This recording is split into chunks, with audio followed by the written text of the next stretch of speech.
जय हिंद दोस्तों। सीटेट 2026 में आज हम विज्ञान यानी साइंस में पेपर 2 के लिए प्रैक्टिस सेट 6 लेके आए हैं और आज हम 15 महत्वपूर्ण प्रश्न लेके आए हैं जो आपके आगामी सीटेट एग्जाम के लिए महत्वपूर्ण हो सकता है। तो अभी तक आपने मेरे चैनल को सब्सक्राइब नहीं किया है तो सब्सक्राइब जरूर कर लीजिएगा और वीडियो को लाइक करके शेयर कर दीजिए। तो चलिए देखते हैं आज के 15 महत्वपूर्ण प्रश्न क्या रहने वाले हैं। आपके सामने पहला प्रश्न कुछ इस प्रकार से है कि एक विद्यार्थी देखता है कि लोहे की कील पानी और हवा के संपर्क में कुछ समय बाद भूरे रंग की हो जाती है। यह किसका उदाहरण है? क्या यह भौतिक परिवर्तन, रासायनिक परिवर्तन, अवस्था परिवर्तन या वाष्पीकरण हो रहा है? तो लोहे में जंग लगना जो होता है ना, वही भूरे रंग को प्रदर्शित करता है और जो लोहे में जंग लगता है वो नमी के कारण, अर्थात यह एक रासायनिक परिवर्तन है। ऑप्शन नंबर बी सही हो जाएगा। लोहे की ऑक्सीजन और नमी के साथ अभिक्रिया से नया पदार्थ जंग बनता है, इसलिए यह रासायनिक परिवर्तन है। अगले प्रश्न की ओर बढ़ते हैं। तो प्रश्न संख्या 2 आपको देखने को मिलेगा कि एक पौधे को लगातार पानी दिया जा रहा है फिर भी उसकी पत्तियां मुरझा रही हैं। इसका संभावित कारण क्या हो सकता है? जड़ों को पर्याप्त ऑक्सीजन न मिलना, पत्तियों में क्लोरोफिल अधिक होना, मिट्टी में प्रकाश की कमी, तने में भोजन अधिक होना। तो चलिए देखते हैं। इस प्रश्न का सही जवाब होगा आपका ऑप्शन नंबर ए। इसलिए होगा क्योंकि जब आप लगातार उसको पानी देंगे तो ऑक्सीजन की जो क्रिया है, यानी जो भी पौधों को ऑक्सीजन मिलना है वो नहीं मिल पाएगा और जब पर्याप्त मात्रा में नहीं मिल पाएगा तो पत्तियां मुरझा जाएंगी। इसी की वजह से जड़ों को पर्याप्त ऑक्सीजन न मिलने के कारण पत्तियां मुरझा जा रही हैं।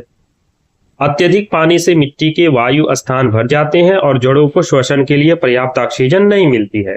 अगले प्रश्न की ओर बढ़ते हैं। तो प्रश्न संख्या 3 आपको देखने को मिलेगा जो कि आपके लिए एक अच्छा प्रश्न बन सकता है कि दो समान बल्बों को पहले श्रेणी क्रम में फिर समांतर क्रम में जोड़ा गया और समांतर क्रम संयोजन में सामान्यतः बल्ब अधिक चमकीले क्यों होंगे? प्रत्येक बल्ब को अधिक स्वतंत्र विभवांतर मिलता है, तार का प्रतिरोध शून्य हो जाता है, सेल का द्रव्यमान बढ़ जाता है, धारा पूरी तरह रुक जाती है। तो मैं आपको बता दूं कि श्रेणी क्रम में जब हम जोड़ते हैं ना तो वहां पर उसको एक जैसे मिलता है, यानी एक समान आपको विभवांतर मिलेगा। लेकिन जब समांतर क्रम में जोड़ते हैं तो वहां पर जो भी आपके उपकरण होंगे उन सभी उपकरण के लिए विभवांतर अलग अलग हो जाएगा। तो प्रत्येक बल्ब को अधिक स्वतंत्र विभवांतर मिलता है। इस प्रश्न का सही जवाब ऑप्शन नंबर ए हो जाएगा। समांतर संयोजन में प्रत्येक शाखा स्रोत के विभवांतर से जुड़ी होती है, इसलिए बल्ब सामान्यतः अधिक चमकीले दिखाई देते हैं। अगले प्रश्न की ओर बढ़ते हैं। तो प्रश्न संख्या 4 आपके एग्जाम में देखने को मिल सकता है और ये 4 क्या है कि किसी विद्यार्थी ने कहा कि भारी वस्तुएं हमेशा हल्की वस्तुओं से तेज गिरती हैं। इस धारणा को जांचने के लिए शिक्षक को क्या करना चाहिए? विद्यार्थी को उत्तर याद कराना चाहिए, निगेटिव वर्ड है। 2 अलग अलग द्रव्यमान की वस्तुओं को नियंत्रित प्रयोग कराना चाहिए, अच्छी बात है। केवल निगेटिव वर्ड है और विद्यार्थी को गलत नहीं करना है, तो इस प्रश्न का सीधे सीधे ऑप्शन नंबर बी सही जवाब हो जाएगा। 2 अलग अलग द्रव्यमान की वस्तुओं का नियंत्रित प्रयोग कराना। वैज्ञानिक दृष्टिकोण में विद्यार्थी की पूर्वधारणा को प्रयोग और प्रमाण के माध्यम से जांचना अधिक प्रभावी माना गया है। अगले प्रश्न की ओर बढ़ते हैं। तो प्रश्न संख्या 5 आपको देखने को मिलेगा कि निम्न में से कौन सा कथन खाद्य श्रृंखला के बारे में सही है? ऊर्जा प्रत्येक पोषण स्तर पर बढ़ती है, ऊर्जा का प्रवाह एक दिशी होता है, अपघटक खाद्य श्रृंखला में कोई भूमिका नहीं निभाते, उत्पादक दूसरे जीवों से अपना भोजन प्राप्त करते हैं। तो खाद्य श्रृंखला के बारे में जो सही जवाब है वो आपका ऑप्शन नंबर बी है, यानी ऊर्जा का प्रवाह एक दिशीय होता है। ऊर्जा सूर्य से उत्पादकों और फिर विभिन्न उपभोक्ताओं द्वारा प्रवाहित होती रहती है, इसका प्रवाह एक दिशा में होता है। अगले प्रश्न की ओर बढ़ते हैं। तो प्रश्न संख्या 6 आपको देखने को मिलेगा कि एक बच्चा कहता है कि चंद्रमा अपना प्रकाश स्वयं उत्पन्न करता है। इस अवधारणा को सुधारने के लिए सबसे उपयुक्त गतिविधि कौन सी होगी? परिभाषा क्या बताया जाए? बिल्कुल नहीं। सूर्य, पृथ्वी, चंद्रमा का मॉडल पेपर बनाकर समझाया जाए। उत्तर 10 बार लिखवाया जाए। लिखवाने या रटवाने की बात ही नहीं है, बच्चे को डांटना भी नहीं। इस प्रश्न का सीधे सीधे ऑप्शन नंबर बी सही जवाब लग रहा है, यानी सूर्य, पृथ्वी, चंद्रमा का मॉडल बनाकर उनको समझाया जाए। मॉडल और गतिविधि के माध्यम से बच्चा स्वयं समझ सकता है कि चंद्रमा सूर्य के प्रकाश को परावर्तित करता है। अगले प्रश्न की ओर बढ़ते हैं तो प्रश्न संख्या 7 आपको देखने को मिलेगा कि निम्नलिखित में से किस स्थिति में वाष्पीकरण सबसे तेज होगा? ठंडी और बंद जगह पर, गर्म और खुले स्थान पर, ठंडे कमरे पर, या फिर ढके हुए बर्तन के पानी में। तो आप ध्यान दीजिएगा, यहाँ पर बंद जगह की बात हो रही है, यहाँ पर कमरे में ठंडा पानी रखने की बात हो रही है, बर्तन को ढकने की बात हो रही है, ये सब बंद कमरे की बात हो रही है। यही एक ओपन है, ऑप्शन नंबर बी, जो कि सही जवाब होगा। यानी खुले स्थान पर अगर हम पानी को रख देते हैं तो वहां पर वाष्पीकरण सबसे तेज होता है। तापमान बढ़ने में और सतह का क्षेत्रफल बढ़ने से वाष्पीकरण की दर बढ़ने लगती है। चलिए अगले प्रश्न की ओर बढ़ते हैं। प्रश्न संख्या 8 आपको देखने को मिलेगा, जो कि एक अच्छा प्रश्न है। यदि किसी व्यक्ति की छोटी आंत में पोषक तत्वों का अवशोषण ठीक से न हो रहा हो तो सबसे अधिक प्रभावी किस प्रक्रिया को माना जाएगा? यानी किस पे सबसे अधिक प्रभाव पड़ेगा? क्या पोषक तत्वों का शरीर में पहुंचना, भोजन का निकलना, लार का निर्माण, या दांतों द्वारा भोजन काटना? इस प्रश्न का सही जवाब ऑप्शन नंबर ए हो जाएगा। पोषक तत्वों का शरीर में पहुंचना। बचे हुए पोषक तत्वों का मुख्य अवशोषण छोटी आंत में ही होता है। अगले प्रश्न की ओर बढ़ते हैं तो प्रश्न संख्या 9 आपको देखने को मिलेगा, और 9 है कि एक छात्र को 2 अज्ञात विलयन दिए गए। विज्ञान शिक्षक चाहता है कि छात्र स्वयं उनकी प्रकृति ज्ञात करके सबसे उपयुक्त तरीका क्या होगा उसको देख लें। शिक्षक सीधे उत्तर बताते तो सीधे तौर पे उत्तर नहीं बताना है, गलत जवाब है। संकेतक का प्रयोग कराकर अवलोकन कराना ठीक है। उत्तर पुस्तिका में लिखवाने या रटवाने की बिल्कुल बात नहीं करनी है, केवल निगेटिव वर्ड होता है। इस प्रश्न का सही जवाब ऑप्शन नंबर बी हो जाएगा। संकेतक का प्रयोग कराकर अवलोकन करवाना, यह अन्वेषण आधारित अधिगम को बढ़ावा देता है, जिसमें विद्यार्थी प्रमाण के आधार पर निष्कर्ष निकलवाता है। अगले प्रश्न की ओर बढ़ते हैं तो प्रश्न संख्या 10 आपको देखने को मिलेगा कि निम्न में से कौन सा कथन बल और दाब के बीच के संबंध को दर्शाता है?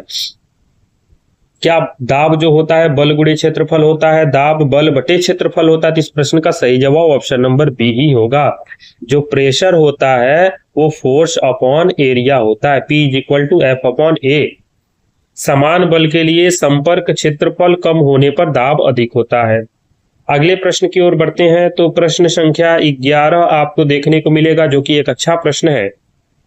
विज्ञान कक्षा में किसी विद्यार्थी का उत्तर गलत है, लेकिन उसका तर्क वैज्ञानिक जांच की दिशा में है, तो शिक्षक की सर्वोत्तम प्रतिक्रिया क्या होगी? तुरंत उत्तर बता देना? तो बिल्कुल नहीं। उसके तर्क पर चर्चा करके पुनः जांच का अवसर देना, उसे उत्तर लिखने के लिए रोकना? बिल्कुल नहीं, केवल निगेटिव वर्ड। इस प्रश्न का सही जवाब ऑप्शन नंबर बी हो जाएगा। उसके तर्क पर चर्चा करके पुनः जांच का अवसर देना। सीटेट के दृष्टिकोण से विज्ञान में प्रक्रिया, तर्क और प्रमाण महत्वपूर्ण है, और शिक्षक को विद्यार्थी को अपनी सोच जांचने का अवसर देना चाहिए।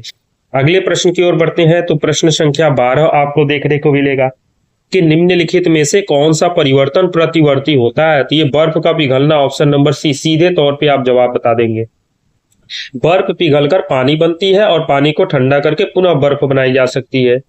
अगले प्रश्न की ओर बढ़ते हैं तो प्रश्न संख्या 13 आपके सामने है, और इस प्रश्न का जवाब देखते हैं क्या होने वाला है। एक शिक्षक विज्ञान की कक्षा में केवल व्याख्यान देने के बजाय विद्यार्थियों से प्रश्न, अनुमान और प्रयोग करवाता है। यह किस दृष्टिकोण को दिखाता है? तो ये बताइए, उनका प्रयोग और अनुमान लगवा रहा है, मतलब कहीं ना कहीं अन्वेषण। विज्ञान में एक ही वर्ड याद कर लीजिए, अन्वेषण। इस प्रश्न का सही जवाब ऑप्शन नंबर बी हो जाएगा। अन्वेषण आधारित अधिगम की बात हो रही है, यानी इंक्वायरी बेस्ड जो है, यानी अन्वेषण आधारित शिक्षण में जो विद्यार्थी है प्रश्न करते हैं, परिकल्पना बनाते हैं, जांच करते हैं और निष्कर्ष निकालते हैं। अगले प्रश्न की ओर बढ़ते हैं तो प्रश्न संख्या 14 आपको देखने को मिलेगा कि किसी पारदर्शी माध्यम से दूसरे पारदर्शी माध्यम में जाने की प्रकाश की जो दिशा होती है बदल जाती है। इस घटना को अपवर्तन सीधे तौर पे, यानी रिफ्रैक्शन, प्रकाश का अपवर्तन कहते हैं। एक माध्यम से दूसरे माध्यम में जाना, प्रकाश के एक माध्यम से दूसरे माध्यम में जाने की चाल बदलने के कारण दिशा बदल जाती है, इसे अपवर्तन कहते हैं। और अगर उसी माध्यम में वापस लौटती है तो उसको परावर्तन कहते हैं। और आज के सेशन का जो अंतिम प्रश्न है, प्रश्न संख्या 15, ये आपके लिए है। और देखिएगा, विज्ञान शिक्षण में विद्यार्थियों की गलत अवधारणाओं को पहचानने के लिए सबसे उपयोगी तरीका कौन सा माना जाएगा? तो इन ए बी सी डी में जो सही जवाब होगा, और वैसे आपको ऑप्शन नंबर बी सही जवाब दिख रहा है तो ऑप्शन नंबर बी आप लगा देंगे कि विद्यार्थियों से खुले प्रश्न करना और उनके तर्क जानना, क्योंकि केवल निगेटिव वर्ड है, केवल निगेटिव वर्ड है, केवल निगेटिव वर्ड है। खुले प्रश्न विद्यार्थियों की सोच, पूर्वधारणाओं और मिसकॉन्सेप्शनल को सामने लाने में मदद करते हैं। इसके बाद शिक्षक उपयुक्त गतिविधियों का प्रयोग द्वारा अवधारणा को सुधार सकता है। तो आज हमने प्रैक्टिस सेट 6 में महत्वपूर्ण 15 प्रश्न विज्ञान से संबंधित बताए। ऐसे ही आगामी आपके प्रैक्टिस सेट 7 में भी 15 महत्वपूर्ण विज्ञान के प्रश्न लाए जाएंगे, जिसके लिए आपको मेरे चैनल को सब्सक्राइब करके रखना होगा। और अगर आज का सेशन अच्छा लगा तो वीडियो को लाइक और शेयर जरूर कीजिएगा। जय हिंद।